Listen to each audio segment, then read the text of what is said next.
the lantern, and the light. Arlo stood at the very edge of the whispering woods. The sun was dipping below the horizon, painting the sky in bruises of deep purple and tired gold. He had been told never to enter the forest after dark, for the trees had long memories and longer shadows. But a curious breeze tugged at his sleeve, smelling of damp moss and old secrets, beckoning him forward into the cooling air. As Arlo walked, the silence of the woods began to hum. Every snap of a dry twig sounded like a footstep following just a few paces behind. He stopped and turned, but there was nothing there, only the swaying ferns and the twisted silhouettes of oaks. He pulled his wool coat tighter against the sudden chill that seemed to settle in the small of his back. Near the roots of a hollowed-out stump, Arlo spotted a glint of metal. He knelt down, brushing away layers of wet leaves to reveal an old, rusted lantern. Its glass was clouded with age, and the iron handle was cold enough to bite his skin.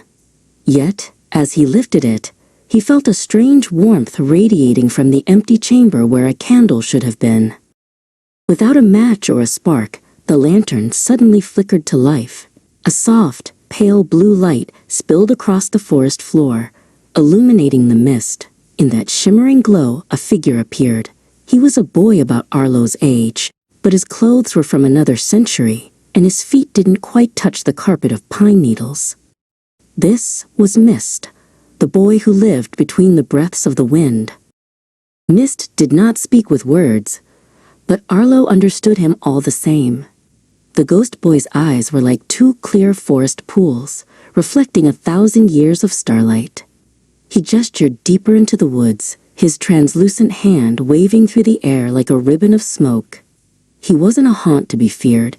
He was a guide who had been waiting for someone to hold the light.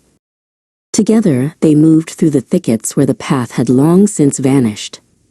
Mist showed Arlo the things the living often missed, the way the mushrooms glowed like tiny lamps under the logs, and the secret patterns the spiders wove to catch the moonlight.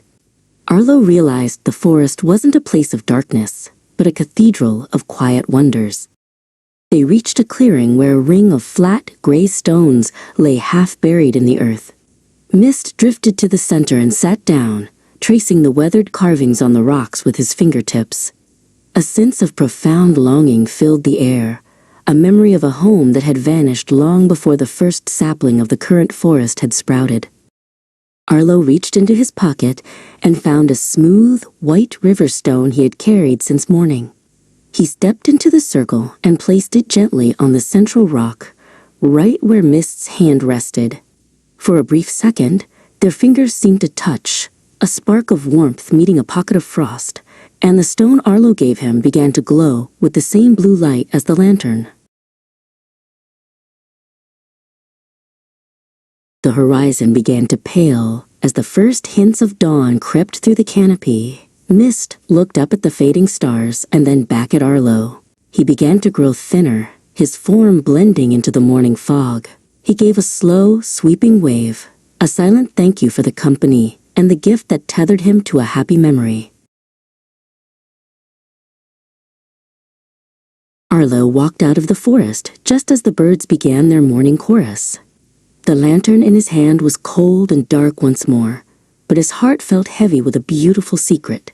He looked back at the trees and knew that he would never truly be walking alone again. The woods were full of friends, if only one knew how to carry the light.